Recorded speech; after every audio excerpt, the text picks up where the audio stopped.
Okay, now let us look at the relationship between RMS values of current and voltage and peak values. Okay, so the relationship between them is that the RMS value of current, IRMS, is equal to I naught divided by root 2, or 0.707 I naught. So in other words, I naught is equal to root 2 I RMS. Same with the voltage, VRMS is equal to V naught all over root 2, which is the same as 0.071 V naught. So from here we can say V naught is equal to root 2 I RMS. So in other words, so root 2 is 1.414. So we can also see that I naught is equals to 1.414 I RMS. Just this is just the square root of 2, and also for this V naught is equals to 1.41 VRMX. So these are the relationship between the RMS values and the peak values. Now for the DC current equivalent, I sub DC,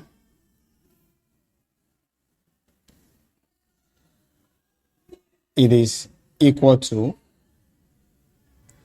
2 over pi I naught, or 0.637 I naught.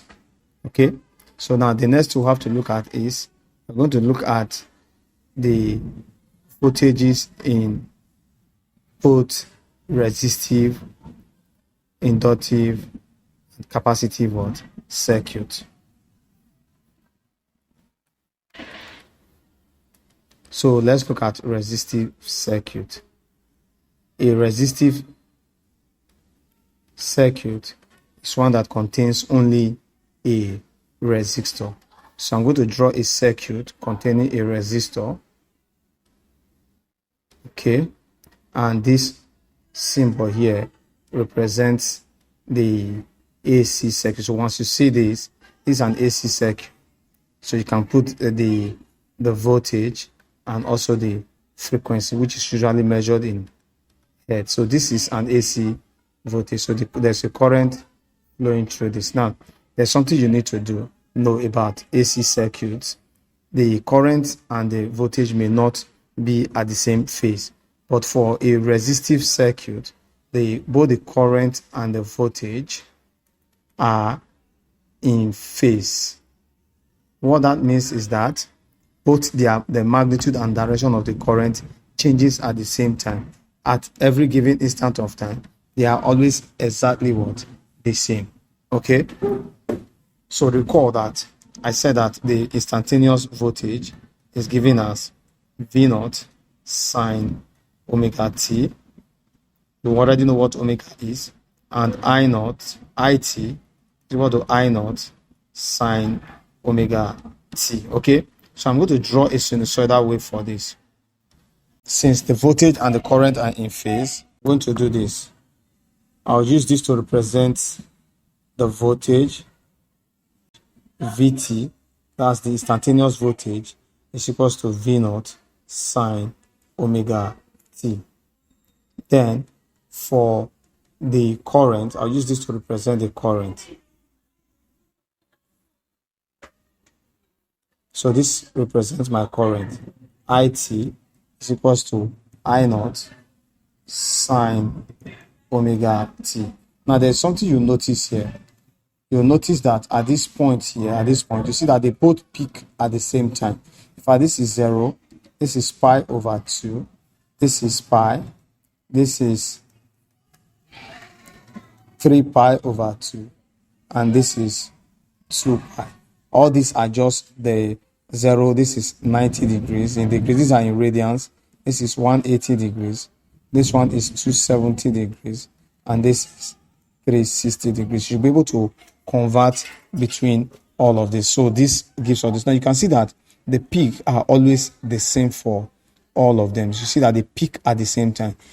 At any point in time, a voltage at this point will correspond to a current at the magnitude may not be the same, but their phase are always the same. They are always at the same point at the same time. So this is the peak voltage, and this represents the peak current. Okay, so this is all you need to know. Now you know that from Ohm's law, the resistance in a given circuit, the resistance R, is equals to V over what? I. Okay, so the resistance will now be, so the value of V for this is what? V sine omega t. V naught sine omega t divided by the current I represents this here. So that will be I naught sine omega t. So you see that this will cancel out this. Then the resistance is V naught divided by what? I naught. Now also recall that V naught is equal to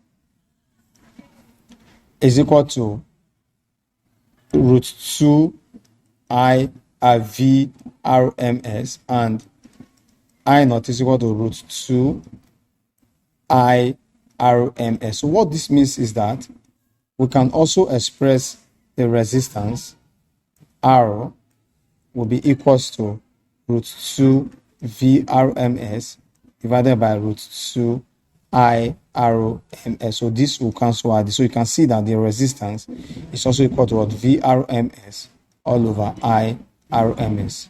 So from the first derivation, the resistance is also equal to V naught over I naught. So for a pure resistive circuit, a resistive circuit means that the only resistance available is the resistance of that word circuit.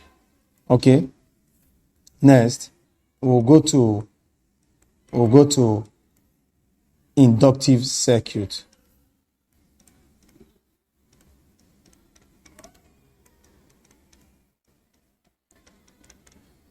An inductive circuit has only an inductor. So this is the symbol of an inductor. Okay, connected to an AC source. Again, I'll do this. So this is my AC source. Then let me indicate so I have V in volts, and the frequency usually given in. And so when you see a circuit like this, is a purely inductive circuit. The symbol for an inductor is L. So you can see the symbol for an inductor is L, and this is the diagram to represent what? An inductor.